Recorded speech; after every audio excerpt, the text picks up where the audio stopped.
Pound for Pound Sports Entertainment. Hit the like button, comment below, share, do all of that right now. If you haven't subscribed, hit the subscribe button for your boy. It's your host, F. Merritt.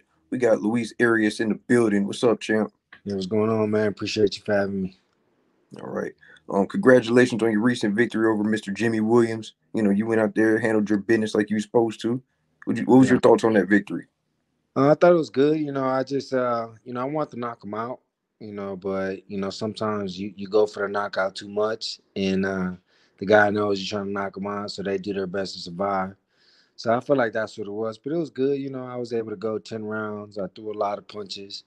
I tested my conditioning myself. I figured, I was trying to throw more and more punches every round. So it was good, man. It was good to just get a win, another pay-per-view card. I enjoyed it. Now, your next opponent is Mr. Erickson Lubin, June 24th. How did that fight come about? Yeah, man. So me and Lubin were actually supposed to fight last year. We were in talks to fight last year after I had beat Hurd. I was trying to get the Tony Harrison fight, but I guess Lubin's name had came up, and I just made a mistake of taking a tune-up, in between the fights, and I ended up not getting a decision. Even though I felt like I won the fight, it ended up not getting a decision. So um, Lubin ended up taking a Fundora fight, and then we all know how that happened. So we were already kind of like names were floating of us talking to each other, like fighting each other, like last year. And then the same thing happened again. They were like, "Yo, they talking about fighting Lubin." I spoke to Floyd about it. Floyd was like, that's a fight that he wanted. He felt like that was a good fight for me, and boom, the fight got made. I mean, well, Lubin's coming off of a loss. You know, it is what it is. Yeah, There were some rumors of him possibly going up to 160, but I guess he's staying yeah, at 54. yeah. Um, Fighting the guy coming off of a loss, do you expect him to kind of, I guess, be desperate to try to, go out there and get the victory, or what's your thoughts on that? Well, I felt like if that was the case, if he wouldn't have picked a guy like me, like I'm not no tune-up, like I'm not no type of fight that you come in to see where you at, like we already the last unified champion that thought that I wiped him off the board for 2 years, so they already know that I'm not that type of fight. And like, we trained together. We used to train together, we was boys, we kind of cool. So I mean, I don't think that was the case. It's just, the people upstairs wanted us to fight, and we got to see how he is. I mean, I don't know that's he obviously must feel all right in order to take this type of fight. If he didn't really trust himself, he would have took an easier fight. Hmm. Did they let you know where it's gonna be at? You know, where the venue? It said in Minnesota, Okay, Minneapolis, Minnesota, okay. at the Armory downtown in Minneapolis. Man, they've So been that's getting like a that's lot where of fights I'm over. from. I'm not from Minnesota, but I'm right. I'm a Midwest guy. Though. I'm from Milwaukee, Wisconsin. So Hmm. that's like my region. I mean, man, that's gonna be a great fight, great Yeah, crowd. yeah, I'm looking 100%. forward to that. Um, Activity, because you said you took a fight in between. You know, do you think how many times a year do you think is a good amount of times for you to be fighting? I mean, a guy fighting 10 to 12 rounds. Like I think 2, 3 times. Getting three in is amazing, but at least getting two minimum is good. But guys like me, I've been fighting since I was 8 years old. So it's like I know how to fight. I mean, am I a little rusty? Like, yeah, but I know how to fight. I know how to win fights. Even when I beat Hurd, I hadn't fought in like 2 years. Mm, We're both coming off big layoffs. So okay, I mean, realistically, would like to fight at least 2 times a year. okay. We got some big names like Danny Garcia, Errol Spence probably at the end of the year. Terrence Crawford said he can come to 154. Who would you be interested in fighting, style wise, and which guy do you think would bring the biggest bag for you? Well, I think Spence. Spence would obviously be the biggest fight. Spence is a pay per view guy. He should have been moved up to 154 pounds. Yeah. So I think Spence is a good fight, big money fight. I mean, we're gonna see what happens tonight, but I still want to fight Tony Harrison. Like I been had a bone to pick with him. He been ducking me and big dodging me, and so I feel like I still want that fight, regardless. But yeah, those, those are big fights, and obviously Charlo, he got all the belts. So, You think Charlo's gonna stay and fight the winner, or you think he's gonna move up? uh, I mean, as long as his brother's at 160, he's not gonna move up. Mm. So as long as his brother stays up there as a rap, we talking like right now, like Charlo. But eventually, maybe I feel like Charlo gonna vacate the belts when he finally decides to move up. He gonna vacate the belts, and then Spencer's gonna move up, and then Spencer get a crack at whatever belts Charlo lets go. Or even if Charlo decides to stay, he's still gonna vacate some of the belts, and then Spencer get a crack at whatever belt he vacates. You Mhm. know, Um, until Charlo decides to move up. we got was it the WBC interim champ Sebastian Fundora? I believe Yeah. he's got a fight next week. I He think. fighting April 8th. He fight April 8th. He fighting my boy from the gym. That's Okay. another fight that, that's a good fight too. I mean, I feel like he still ain't done as much in the game. I mean, his only real win is over Lubin. And, Lubin only Lubin was ranked number one for a while, but he ain't really beat, nobody. Like he beat Mhm. a handful of guys, but he ain't really beat no champions. And there's one crack at the title. He got flatlined in one round, you know. And Fundora only beat him. And he looked good in that fight, but he got rocked in that fight a couple times. But other than that, Fundora's looked bad. And he hasn't beat anybody or hasn't even fought anybody, with a valid name. So it's like, I mean, I'm still willing to take the fight no matter what, but I'm more popular and got a better resume than Fundora. Fundora just has that interim belt, but if you take Mhm. that away, my resume better than his. I didn't fought in the bigger stages than him. Absolutely. But like I said, if the people upstairs want us to get it shaken, then it is what it is. Okay. What do you say to people that say belts don't matter anymore? Uh, I feel like that's something just stupid to say.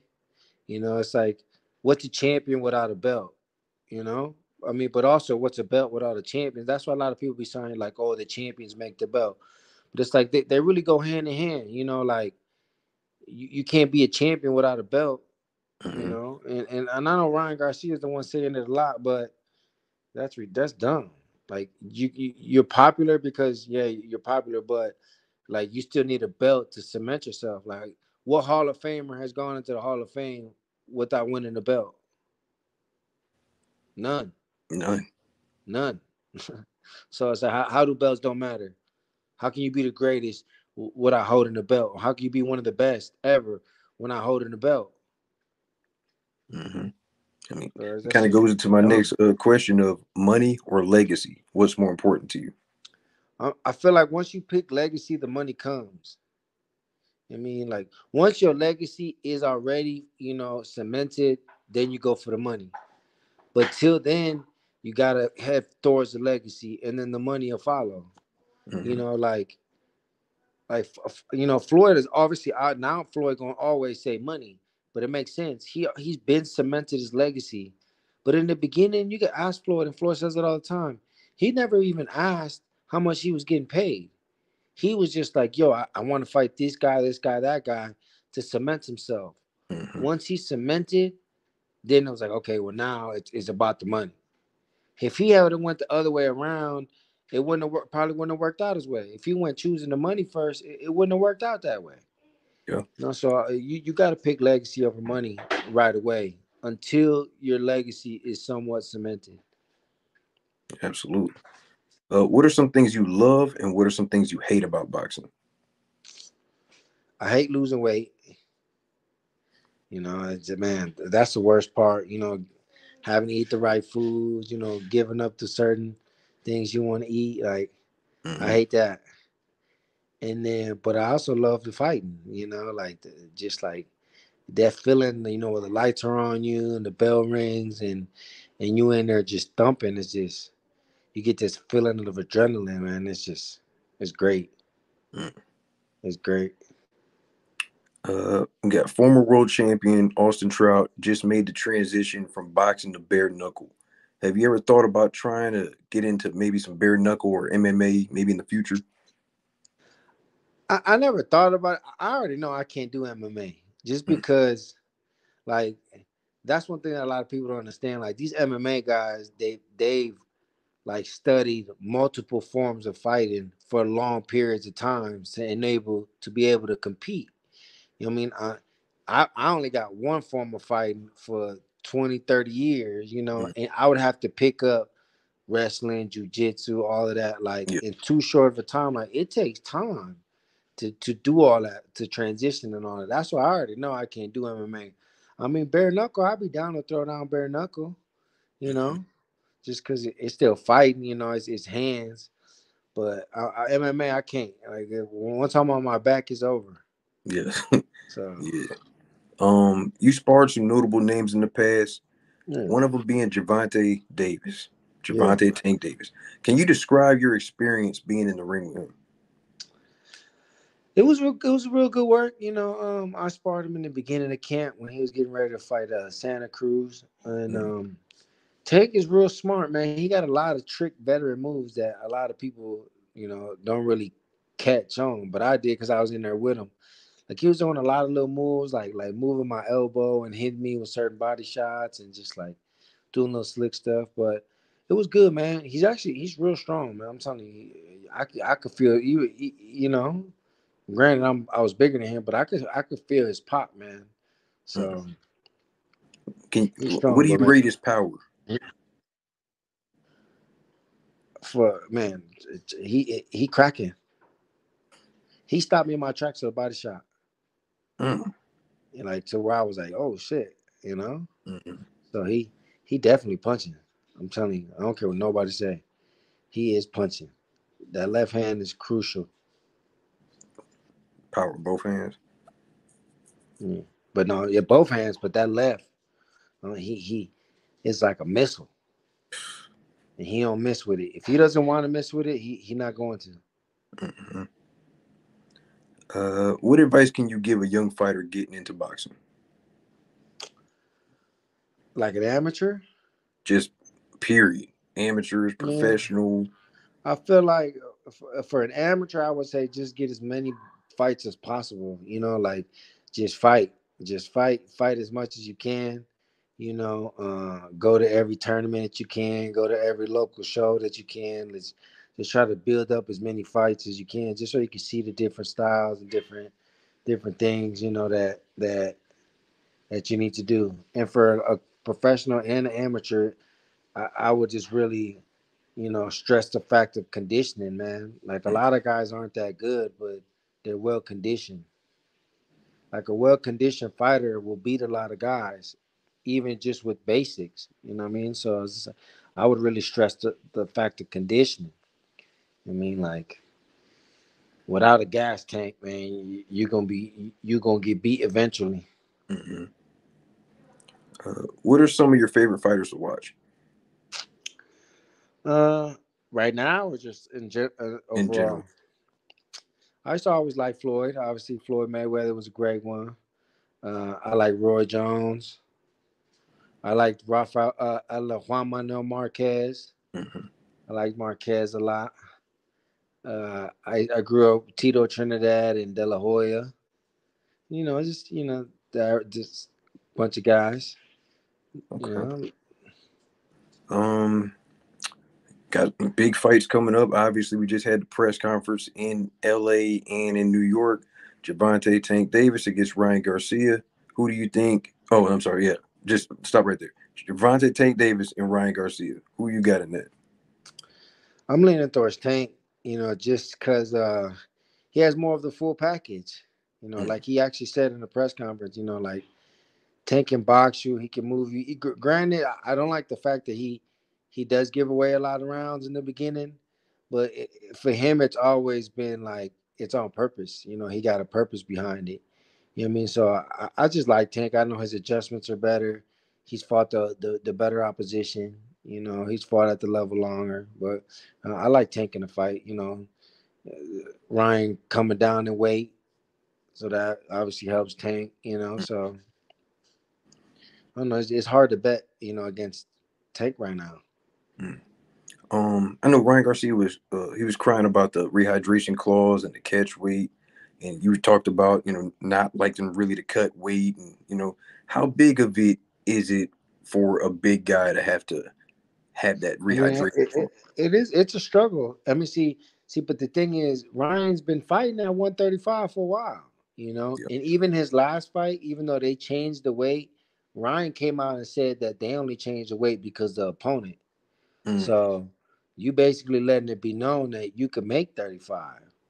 So of course they're gonna you want to fight with the big guys, they're gonna pull that card. Like, no, you said you've been fighting at 35, and you can make it easy that you only changed the weight because of your opponent.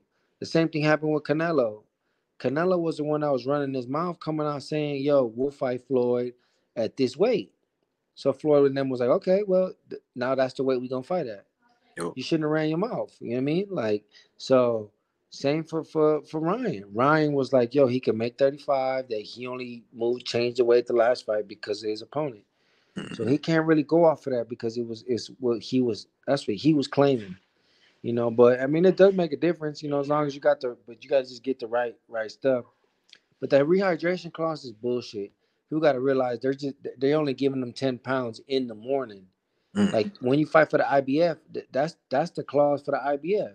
You gotta within 10 pounds in the morning. So it's like, dude, you still got a whole full day. It'd be different if it was like, no, you can only put on. See, there's some shit that Pacquiao did to Oscar De La Hoya. They gave him a rehydration clause, but they gave him he had to weigh a certain time, a certain weight before they stepped in the ring. That's a different ballgame because now you training them for 2 days. yeah. They're just telling him like, yo, in the morning, just wake up, just be within 10 pounds, which Mm, is not hard. Most guys don't really start gaining the weight until like after the morning. Like you can do within 10 pounds. That's pretty much easy in the morning. mm, Granted, he's probably gonna use all 10 pounds, but I bet you come fight night, he's still gonna be another 5 more pounds. yeah. So they just paid too much. Tank was just flexing his little muscles, letting them know who the boss is. Yeah. Oh, you Absolutely. want to fight me, bro? You gonna bend over? Oh, okay. Hmm. Well, shit. I'm the top dog. Hmm. I Just never flexing. understood. I mean, you agreed to the terms. You Like, agreed to it. how you agree to it and then complain about it? Yeah. Shut up. Why are you even talking about it? But What you talking? Why are you even talking about what's on the piece of paper that you agreed to and signed off on? exactly. That's what I'm He just talking he just talking and letting it be known what was written as a scapegoat just in case things go left. He gonna be like, well, I'll let y'all know that this is why. about. Hmm. Man, you took the fight. You said yes to everything. That's Shut it. up. Who do you think will be Tank's biggest challenge?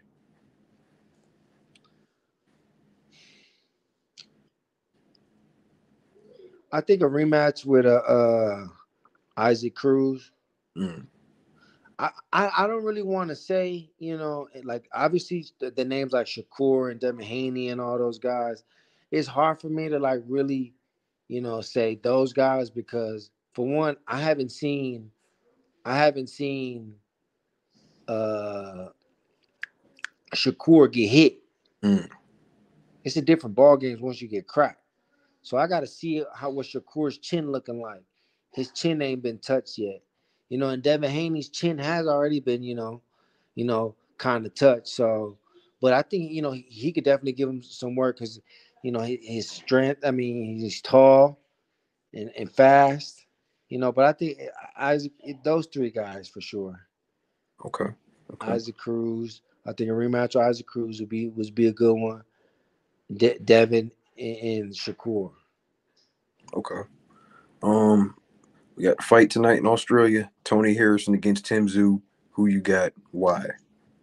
I mean, and I know everyone gonna say I'm hating or I'm biased because I want to fight him, but I think he might get knocked out tonight. Like styles make fights, and you know Tony Harrison has had when guys come forward and they throw punches at him and they crack and they can hit a little bit and they just always in your face. He looks bad against them. Hurd knocked him out just like that. He lost the first half of the fight. Hurd came back, knocked him out. Willie Nelson was loose in the beginning, came back, knocked him out. Charlo lost the whole first fight. Second fight, just coming at him, ended up knocking him out. Mm-hmm. So, I mean, I just think this is a bad style for him. Tim Tszyu, he got a solid, he throws his punches good. He looked like a solid guy. He's been coming forward. He got dropped, but he came back and dominated the fight. But I think Harrison don't really got a chin, and he always gasses out the latest part of the fight. So, like I said, I think he ends up getting knocked out tonight. Yeah, he did. You know what? Now that you mention it, Tony Harrison did say something. He said it's something about that ninth round. He just loses all the gas. Like, I don't know what the problem is right there. It was conditioning, man. You obviously are not training properly. Mm. It's one thing if one fight you're like, oh, okay. But it's like, bro, your whole career, bro. Mm-hmm. He fought Willie Nelson on HBO years ago. And that happened. Got clipped at the end. He fought Hurd years ago and got clipped in the 8th or whatever, in the mid to later rounds. Mm-hmm. Charlo just happened like 3 years ago. Got clipped. Got to do something different, man. Got to switch that up. And this fight came up pretty quick, so I don't see him making any adjustments. I haven't seen him make any adjustments. It's a bad style matchup for him. Mm-hmm. We got Caleb Plant, David Benavidez. Who you got and why? I think the fight gonna be a draw. I'm calling it. I'm calling it a draw. Benavidez gonna have trouble with Caleb in the beginning. Caleb's slick, man. He got good legs. He gonna move. It looked like Benavidez is coming to fight, with a lot of, emotion. Mm-hmm. He's just showing a lot of emotion. And once that bell rings, I feel like, it's going to play a part. And Caleb going to move. He going to steal a couple rounds. It's going to end up being a draw. Watch. Mm-hmm. I mean, Caleb Plant, he's been in the spotlight. He's been under the big lights. He got good boxing. He got good defense, He know how to hold. He know how to move. Like, it's going Looking to like be he's an sitting even down fight. his punch, too. Yeah, and he punching. Yeah. Next, a fight that I guess they just negotiated. Tyson Fury and Usyk. Who you got in that? I think I got Tyson. He's just too big. Too big. Moves too much. Got good boxing. And Usyk don't hit hard enough.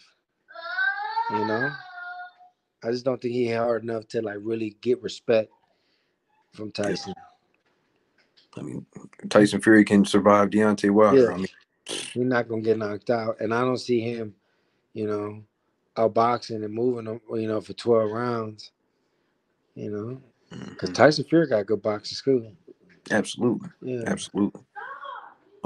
Just announced May 20th at the MGM Grand, Devin Haney, Lomachenko. We got on that. Yeah, I think Devin Haney gonna out decision, beat him by decision. He gonna pick him apart. Jab, moving, 1-2, moving, being slick. He gonna Lomachenko ain't look too hot his last fight. He sure did. It's perfect timing. It's all about timing. Mm-hmm. Yeah. Got two of them for Errol Spence because we don't know what's going on. They say Errol Spence and Keith Thurman are supposed to fight. Then they say Errol Spence and Terrence Crawford are in negotiations. Hypothetically, we'll just say Errol Spence and Keith Thurman. Who you got? Spence gonna smoke Thurman. He gonna go right to the body immediately. And Thurman ain't been looking that good neither lately. Even Barrios hurt him. So I feel like Spence gonna hurt him. He might get him out of there. Watch. What round? Like 9. Okay. Damn, man. I mean, Spence a dog. Yeah. We already know Thurman's weak points. To the body. Yeah, to the body. And Spence is a body attacking guy. Mm-hmm. Errol Spence, Terrence Crawford, if the fight happens. That's a good one, man. That's a 50-50. I think that's going to end up being a draw, too. Watch. Yeah, I can definitely see that being a draw. Yeah. I want that fight to happen. It will. It will. Shit, It man. will. They both want to just fight each other. I know I, both of I them. So mean, you guys got the belts. I mean, the whole point of it is be undisputed. they're Let's gonna make it. fight. They're gonna fight. It's just, I mean, you gotta realize at that level, there's so much money. Mhm. You know what I mean? Like guys like, smaller level, like it's just a big chunk of money from the TV. That's Mhm. really where the money come from the TV. This is all. But when you got that huge fights like that, there's money's coming in from all over the place. And Mhm. that's all it's about is just distributing that big pot of money. So it's like that's why once their legacies are already cemented, it's about the money. Crawford and Spence are pretty much, they're pretty much cemented, you know. So now it's like, all right, well, we're gonna throw down, it's gonna add to our legacy, but there's too much money for us to just be like whatever, you know. Yeah. Like, nah, we Yeah. need to figure out how every penny is gonna get split because it's too many of them, Hmm. I mean, you but you know. kind of run a risk the longer that you wait and you take fights in between, you can potentially mess up the money. Yeah, you could, Yeah. but Look at was it Wilder and AJ? That fight could have happened. yeah, Yeah. yeah. But man, we appreciate you for your time, man. Listen, man, we rooting for you June 24th against Erickson Lubin. Let the people know where they can find you at, man. Man, appreciate it, man. Y'all could just look me up at Luis Cuba Arias on Instagram, Twitter. Like I said, June 24th is gonna be a war. I'm coming to fight. I always do, and looking forward to it. I can't wait. Appreciate the invite. All right. We appreciate you for your time, champ. All right, no doubt. All right, man.